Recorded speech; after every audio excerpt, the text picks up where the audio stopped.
If you have planned for PR, then I have few tips for you from my experience, or I can say our experience, जो आपकी help करेगा कि आपका application बहुत ही smoothly और बिना किसी डिले के हो जाए। कोई भी प्रोसेस स्टार्ट करने से पहले उसके लिए प्रिपेयर होना बहुत ही इम्पॉर्टेंट होता है।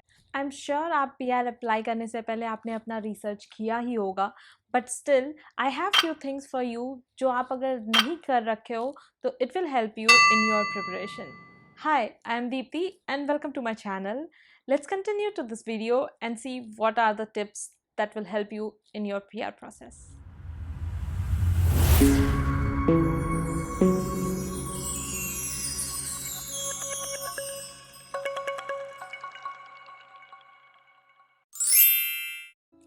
Tip number 1, identify for which program you are eligible.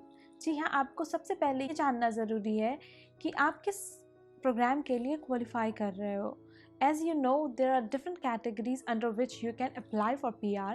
So ये जानना आपके लिए बहुत ही इम्पॉर्टेंट है कि आप इनमें से किस कैटेगरी में फिट करते हो.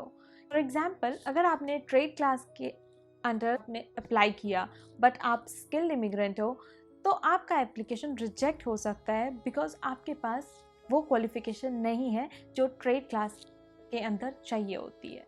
सो डेफिनेटली आपको सबसे पहले जो जानने की ज़रूरत है वो है कि आपको आपका category. Tip number 2, documentation check. आप जब पीआर के लिए अप्लाई करते हो तो सर्टेन स्टेज पे आपसे डॉक्यूमेंटेशन मांगा जाता है. आपको पहले से रेडी रहना होगा डॉक्यूमेंटेशन लेकर सो दैट आप अवॉइड कर सकते हो कोई भी run time delay. For example, police verification. अगर आपने किसी भी कंट्री में 6 मंथ से ज़्यादा स्टे किया है तो आपको उस कंट्री से भी पुलिस वेरिफिकेशन करवाना होता है. कहीं कहीं पे तो ये प्रोसेस बहुत ही स्मूथ होता है और बहुत ही क्विक होता है और ये आपको एक वीक में भी कंप्लीट हो जाता है, but in certain countries it's very slow and वो 1 महीने का भी टाइम ले सकता है. तो ऐसे में आपका एप्लीकेशन 1 मंथ के लिए डिले हो सकता है क्योंकि आपने पहले से पुलिस वेरिफिकेशन करवा कर नहीं रखा है. So I will always recommend कि आप अपना डॉक्यूमेंटेशन प्रिपेयर करके रखें beforehand. Tip number 3, follow your checklist. जी हाँ, ये बहुत ही जेनरिक साउंड करता है बट बहुत ही इंपॉर्टेंट पॉइंट है. अगर आप ये प्रोसेस खुद से अप्लाई कर रहे हो, लेट्स से आप पीआर बिना एजेंट के हेल्प के कर रहे हो और आप खुद से अप्लाई कर रहे हो, तो आपको ये चेकलिस्ट फॉलो करना बहुत ही इम्पॉर्टेंट है सो दैट आपको कभी भी कोई भी कन्फ्यूजन हो तो आप उस चेकलिस्ट को रेफ़र कर सकते हो. आपने जितनी भी इंफॉर्मेशन गैदर की है वो आप एक जगह रखोगे और आपको जब भी कोई कन्फ्यूजन होती हो और जब भी कोई क्वेश्चन होता है तो you can go back to that checklist and refer to it. Also ये चेकलिस्ट आपकी हेल्प करती है आपको ये जानने में कि आपका क्या कंप्लीट हो रखा है और क्या कंप्लीट करना बाकी है. Tip number 4, keep track of expiry date for all of your document. आपके जितने भी डॉक्यूमेंट्स हैं जिसका कि एक फिक्स टेन्योर है, पहले तो आप उसकी लिस्ट बना लें और फिर आप उनकी एक्सपायरी डेट नोट करोगे and then you can either keep a reminder और note down on your calendar कि आपका ये डॉक्यूमेंट इस डेट पे एक्सपायर हो रहा है सो दैट आप उसके एक्सपायर होने से पहले उसको रिन्यू कर सके. बट मेरा पर्सनल रिकमेंडेशन ये है, अगर मैं आपकी जगह होती तो मैं पहले ही उसको रिन्यू करने के लिए अप्लाई कर देती रैदर देन आप वेट करें कि आपका 6 महीने हो जाए उसके बाद आप उसको रिन्यू करो सो दैट लास्ट मोमेंट पे कोई इशू ना आए. Tip number 5, application complete and accurate fill करें. जी हाँ, I know it takes lots of effort to fill everything accurately. छोटी छोटी चीज़ों को याद करके लिखना बहुत ही टाइम टेकिंग होता है but trust me it's worth the effort. आप अगर लेट्स से कि कुछ भूल जाते हो मेंशन करना या फिर कुछ गलत इन्फॉर्मेशन डाल देते हो और उसकी वजह से आपका एप्लीकेशन रिजेक्ट हो जाता है तो it can delay your process. So why not give some time to it in beforehand और फिर आप अच्छे से उस एप्लीकेशन को एक्यूरेटली फिल करो रैदर दैन वो एप्लीकेशन रिजेक्ट होकर आए और आप फिर से उसके ऊपर रीवर्क करो. सो आई वुड सजेस्ट कि always try to be accurate when you are filing your application. Tip number 6, double check and triple check. जी हाँ, they say it's better to be safe than sorry.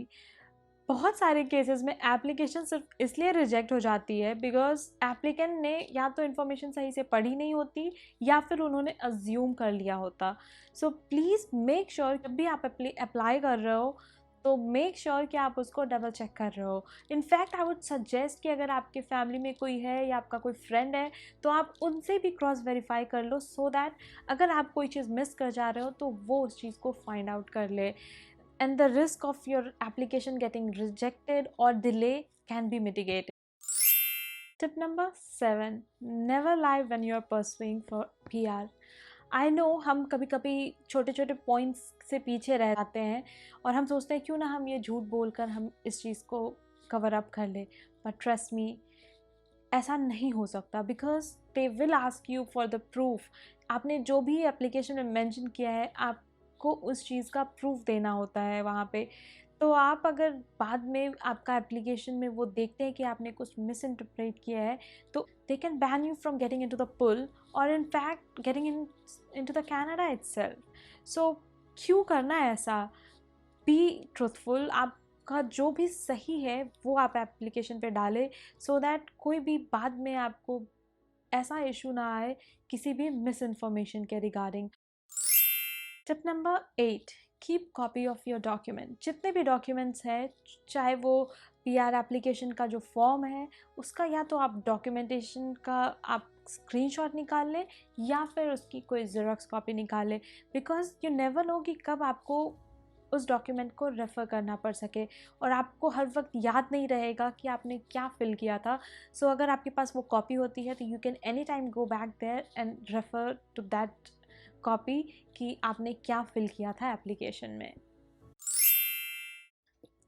Tip number 9, inform if there is any change. अगर आपके application apply करने के बाद आपके status में कोई भी चेंज होता है, for example if there is a new family member added to your family or there is a newborn baby or in fact your marital status gets changed, then you have to inform them.